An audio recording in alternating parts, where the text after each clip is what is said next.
When it's 2026, what do young people in South Africa do then, both locally to affect change and internationally? I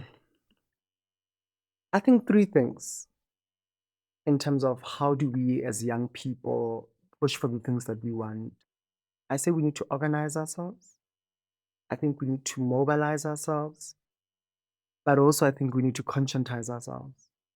And essentially, what I mean by that is when I look at what the young people in Kenya did, the way in which, they mobilized themselves to say the government says they're going to increase tax. We are not employed as young people. Yeah. It's unaffordable.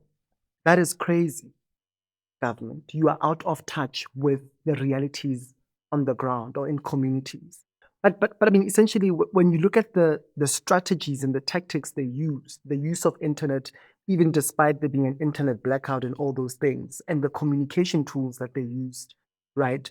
I think, you know, and I'm going to speak to South African youth right now to say we are not organized, unfortunately, right? And essentially, what I mean by that is that yes, there are many, many, many, youth NGOs or civil society organizations that are doing phenomenal work with young people.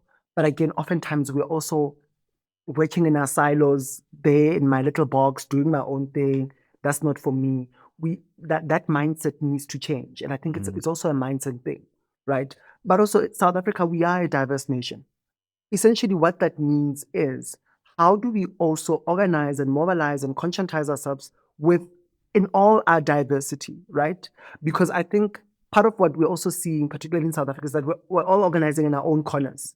Yeah, so the work has begun, but you're doing it in your own corner there with your own people, the people that you know that you're comfortable with, and you're not willing to listen to the other side. People who have, divergences or Yeah. divergent views with you, right?